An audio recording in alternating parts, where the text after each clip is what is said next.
সন্দেহযুক্ত বিদেশী অবিৰণ বেগমৰ ঘৰত ৰাইজৰ দলৰ সঁচাতি দল। দৰঙৰ খাৰুপেটী আৰক্ষী থানাৰ অন্তৰ্গত খগজানি গাঁৱৰ অবিৰণ বেগমক আৰক্ষীয়ে আটক কৰি লৈ গৈছে বাংলাদেশ সীমান্তত।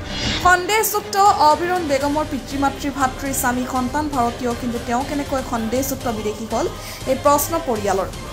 উল্লেখ্য আছে অবিৰণ বেগম আৰু তেওঁৰ এগৰাকী ভাতৃৰ নামত ডিভোটাৰ হৈ যদিও ভাতৃগৰাকীয়ে ভাৰতীয় বুলি ইতিমধ্যে চিনাক্ত হৈছে। অবিৰণ বেগমৰ গোচৰ চলি আছে গুৱাহাটী উচ্চ ন্যায়ালয়ত। উল্লেখযোগ্য আছে 2016 চনত তেজপুৰ জেলত 3 বছৰ 4 মাহ কাৰাবাস খাটি 2021 চনত মুকলি আকাশৰ তললৈ আহে অবিৰণ বেগম। প্ৰতি সপ্তাহৰ শুকুৰবাৰে আৰক্ষী থানাত হাজিৰা দিয়া আহি আছিল। প্ৰথম শনিবাৰে আৰক্ষীয়ে মাতি নিছিল যদিও গ্ৰাহ প্ৰধানৰ জামিনত ঘৰলৈ যাবলৈ দিয়ে। পুনৰ দেওবাৰে পুৱা আৰক্ষীয়ে আটক কৰি মঙলদৈ আৰক্ষী অধীক্ষকৰ কাৰ্যালয়লৈ বুলি লৈ যাই ভাৰত বাংলাদেশ সীমান্তত এৰি দিয়ে। আজি ৰাইজৰ দলৰ কেন্দ্ৰীয় সাধাৰণ সম্পাদক আজিজুৰ ৰহমানৰ নেতৃত্বত এটি সঁজাতি দল ঘৰত উপস্থিত হৈ ঘটনা সন্দৰ্ভত বাৰ্তালাপ কৰে। প্ৰথম কথা হৈছে যে পৃথিৱীৰ ক'তো এনেকুৱা ধৰণৰ ঘটনা সংঘটিত হোৱা বুলি কোনো মানুহে ক'ব নোৱাৰিব যে যি এগৰাকী মহিলা, তেখেতৰ পিতৃ, তেখেতৰ ককা দেউতা, তেখেতৰ আজু ককা বা সেই পৰিয়ালৰ গোটেই মানুহখিনি ভাৰতীয় নাগৰিক, মাজৰ পৰা এজন মহিলা, এজন সদস্য সেই পৰিয়ালৰ পৰা তেওঁ ভাৰতীয় নাগৰিক নহয়। এইটো আমি এনেকুৱা এটা ক'লা আইনৰ অধীনত আছোঁ। আমি অসমত বসবাস কৰা আমি মানুহখিনি এনেকুৱা এটা ক'লা আইনৰ অধীনত আছোঁ, যি আইনৰ জৰিয়তে আমাক যেতিয়া সন্দেহ কৰা হয়, সংখ্যালঘু মানুহখিনি যেতিয়া সন্দেহ কৰা হয় যে বিদেশী বুলি, তেতিয়া সেই আইনৰ প্ৰভিজনেদি যেতিয়া মানুহে প্ৰমাণ কৰিব যায়, তেতিয়া নথি পত্ৰ থকা সামান্যতম ভুল, নামৰ কিবা ইফাল সিফাল, বয়সৰ কিবা অকণমান ইফাল সিফাল তাৰতম্য ইত্যাদি ইত্যাদি সৰু সুৰা ভুলৰ কাৰণে হঠাৎ এজন মানুহক বিদেশী বুলি ডিক্লেয়াৰ কৰি দিয়ে।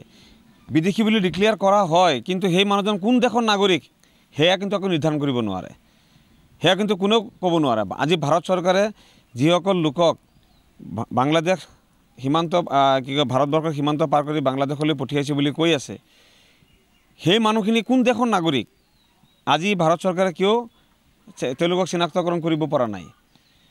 উচ্চতম ন্যায়ালয়ত এটা গোচৰ চলি আছিলে।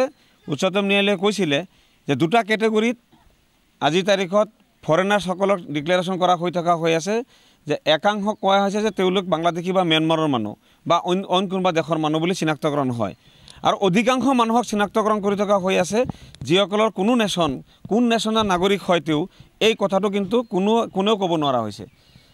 যিগৰাকী ব্যক্তিক কৰিছে, আমি আজি যিগৰাকী মহিলাক ইয়াৰ পৰা উঠাই লৈ যোৱাৰ কাৰণে আমি খবৰ ল'ব আহিলোঁ, অবিৰণ নেচা নে অবিৰণ বেগম, অবিৰণ বেগমৰ ঘৰত আমি আহিছোঁ, অবিৰণ নেচাৰ ঘৰত আমি আহিছোঁ। তেওঁক উঠাই লৈ গুচি গৈছে। তেওঁ বিদেশী। কিয় বিদেশী? ফৰেনাৰ্ছ ট্ৰাইব্যুনেলে কৈছে তেওঁ বিদেশী, হাইকোৰ্টে কৈছে তেওঁ বিদেশী, সেইকাৰণে তেওঁ বিদেশী হৈছে। কিন্তু তেওঁৰ পিতৃ, তেওঁৰ কি কয় ককাক, তেওঁৰ গোটেই খানদান, তেওঁৰ নিজৰ ভায়েক নে ককায়েক সুঞ্জাৰুদ্দিন, এই গোটেই মানুহ ভাৰতীয়। গতিকে তেওঁ কেনেকৈ অবৈধ বিদেশী হ'ল, এই কথাটোৱে আচৰিত ঘটনা। গতিকে আমি চৰকাৰক দাবী কৰোঁ যে এনেকুৱা ধৰণৰ যিবিলাক অমানৱীয় কাণ্ড চলি আছে, আইনৰ জৰিয়তে এনেকুৱা ধৰণৰ কিছুমান অমানৱীয় কাম চলি আছে, চৰকাৰে এইবিলাকক দৃষ্টি দিব লাগে আৰু অনতিপলমে এই আইনৰ এই প্ৰভিজনসমূহ শুধৰণি কৰিব লাগে, যাতে যদি কোনোবা মানুহক বিদেশী হিচাপে ডিক্লেয়াৰ কৰিব লগা হয়, তেওঁ যদি বিদেশী হয়েই সঁচাকৈ, তেতিয়াহ'লে তেওঁৰ গোটেই পৰিয়াল হ'ব লাগিব। গোটেই পৰিয়াল নহয়, মাজৰ পৰা এজন মানুহ ক'ৰ পৰা আহে, আকাশৰ পৰা সৰি যায় নেকি তেওঁ বিদেশী বুলি? এই প্ৰশ্নটো আমি কৰিছোঁ। মুখ্যমন্ত্ৰী হিমন্ত বিশ্ব শৰ্মা ডাঙৰীয়াক আমি কওঁ যে আপুনি বিদেশী মুক্ত অসম গঢ়িব, আমি ভাল পাম। 1971 চনৰ 25 মাৰ্চ তাৰিখৰ পিছত অসমত প্ৰৱেশ কৰা হিন্দু মুছলমান সকলো বিদেশীক অসমৰ পৰা খেদি দিয়া হওক, চিনাক্তকৰণ কৰা হওক, খেদি দিয়া হওক, আমি ভাল পাম। কিন্তু সেই এজন মানুহ মাত্ৰ বিদেশী হয়। আজি খাইৰুল ইছলাম বুলি যিজন শিক্ষকক, মৰিগাঁৱৰ শিক্ষকক চিনাক্তকৰণ কৰি তেওঁক আজি ন'মেন্স লেণ্ডত পঠিয়াই দিছে, তেওঁৰ গোটেই পৰিয়াল দেখোন ইয়াতে ভাৰতীয় হৈ আছে। আজি আজমল হুছেইন বুলি এজন আৰ্মিৰ অফিচাৰক কৰিছিলে, ছানাউল্লাহ কৰিছিলে, বিদেশী হিচাপে ডিক্লেয়াৰ কৰিছিলে।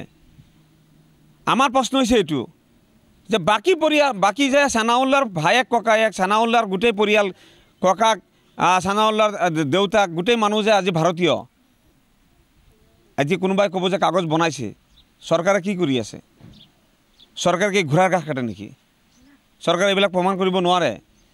গতিকে মানুহৰ জীৱনক লৈ খেলা কৰিব নাপায়। এতিয়া যিখিনি মানুহক বহিষ্কাৰ কৰিছে বুলি কৈ আছে, আমি ছ'চিয়েল মিডিয়াত দেখা পোৱা মতে গোটেই মানুহখিনি ন'মেন্স লেণ্ডত আছে। না বাংলাদেশ চৰকাৰে লৈ আছে, না ইণ্ডিয়া চৰকাৰে তেওঁলোকক আকৌ ঘূৰাই লৈ আছে। গতিকে এই মানুহখিনিৰ লগত যিটো অমানৱীয় এটা পৰিৱেশৰ সূচনা কৰিছে, মানুহবিলাকে এতিয়া মুকলি আকাশৰ তলত আছে। মানুহবিলাকে এতিয়া নাখায় নবৈ লঘোণে পথাৰত, ধাননি পথাৰত তেওঁলোকে বহি আছে। কিমান দিন থাকিব? গতিকে আমি চৰকাৰক আমি দাবী কৰোঁ যে কোনো পধ্যেই এনেকুৱা ধৰণৰ অমানৱীয় কাণ্ড কৰিব নালাগে। এই মানুহবিলাক সঁচা সঁচিকৈ বিদেশী হয় নে নহয়, চৰকাৰে পুনৰ বিবেচনা কৰক। চৰকাৰে আকৌ নতুন এজেঞ্চি দিয়ক, যি এজেঞ্চিৰ জৰিয়তে অবিৰণ নেচা, খাইৰুল ইছলাম, মানিকজান নেচা, যিসকলক ইতিমধ্যে বহিষ্কাৰ কৰা হৈছে বা যিসকলক বহিষ্কাৰ কৰিবৰ কাৰণে চৰকাৰে পুলিচ লগাই ঘৰে ঘৰে তালাচী চলাই আছে, সেইসকল লোক সঁচা সঁচিকৈ বাংলাদেশী হয় নে নহয়, সঁচা সঁচিকৈ বিদেশী হয় নে নহয়, এই কথাখিনি পুনৰাই তেওঁলোকে বিবেচনা কৰিব লাগে। নিৰপেক্ষ এজেঞ্চি লগাব লাগে। আৰু আমি চৰকাৰক কওঁ যে পৰিয়ালৰ এজন মানুহ কোনোদিনো বিদেশী হ'ব নোৱাৰে। সব মানুহ যেতিয়া ইণ্ডিয়ান হয়, এজন মানুহ কেনেকৈ হ'ব?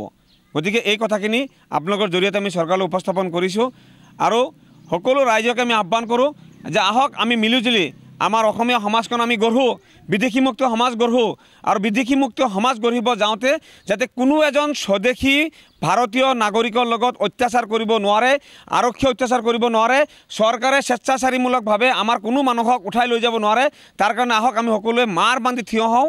আমি দল মত নিৰ্বিশেষে সকলো ৰাইজ একেলগে হৈ একত্ৰিত হৈ আমি চৰকাৰৰ বিৰুদ্ধে, চৰকাৰৰ এনেকুৱা অমানৱীয় কাণ্ড কাৰখানাৰ বিৰুদ্ধে আমি একত্ৰিত হৈ আমি আন্দোলন খাৰা কৰিব লাগিব। সকলো ৰাইজকে আমি আগবাঢ়ি আহিবৰ কাৰণে অনুৰোধ জনাইছোঁ।